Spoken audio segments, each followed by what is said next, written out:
सदरचा हा विषय पत्रकार परिषद घेण्याचा विषय असा की आता ईद ह्या सणाच्या पार्श्वभूमीवर काही जिहादी प्रवृत्तीचे लोक ओनली कुरेशी हा हॉटेल याच्यावर मागील 2-3 दिवसापूर्वी मी एक जीएसटीचा अर्ज देखील दिला होता की जीएसटीची हातचोरी करतो, तसंच हे बिल देखील पाठवलंय. याच्यामध्ये हायलाइट केलेले हा बीफ किमा म्हणून बीफ किमा बीफ मसाला अशा गोष्टी देतोय.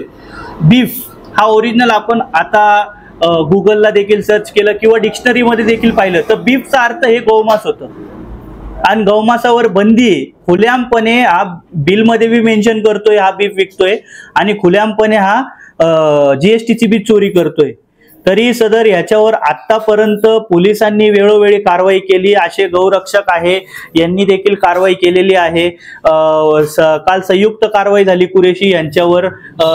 300 ते 400 किलोचं मांस धरलं गेलं आणि ती कारवाई 4 वाजता झाली आणि आपण बघू शकतो 4:51 हा बीफ विकतोय. म्हणजे याच्याकडं किती मोठ्या प्रमाणात हा साठा आहे आणि हा साठा यांनी आणला कुठून याची पूर्णपणे नगरमध्ये मोनोपोली चालू आहे.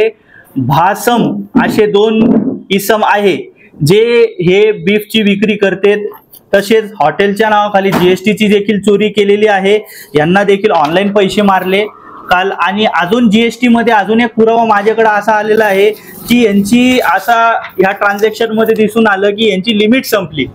आता लिमिट 1 लाख रुपयाची यांची संपली आणि 1 लाख रुपयाच्या पुढचा यांचा हे आहे बिझनेस आहे आणि यांचे विविध अकाउंट आहे. हे वेगळ्या खात्यावर यांची लिमिट संपली आणि नंतर यांनी हा वेगळा खाता दिला, याच्यावर मी पैसे मारले.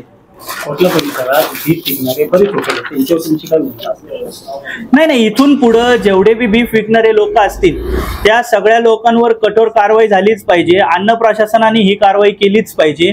आणि अन्न प्रश्न सध्याचा हा जो विषय आहे सध्याचं हे फक्त मला जीएसटीचं चोरीचं आढळून आलं. हे हॉटेल ऐका, जिथं सगळ्यांवर जिथं आढळून आलं, जिथं जे लोक जीएसटीची चोरी करणारे असले, बीफ विकणारे असले त्यांच्यावर 100% कारवाई करण्याची मागणी आम्ही करणारच आहे. आणि सध्या जर का फूड अँड ॲडल्ट्रेशन डिपार्टमेंट अन्न भेसळ विभाग यांनी जर का यांच्यावर येत्या दिवसात हॉटेल कुरेशी यांना सील केलं नाही, यांना सील लावलं नाही, यांच्यावर कारवाई नाही केली तर आम्ही त्याचा घेरावा घालणार आहे 100%.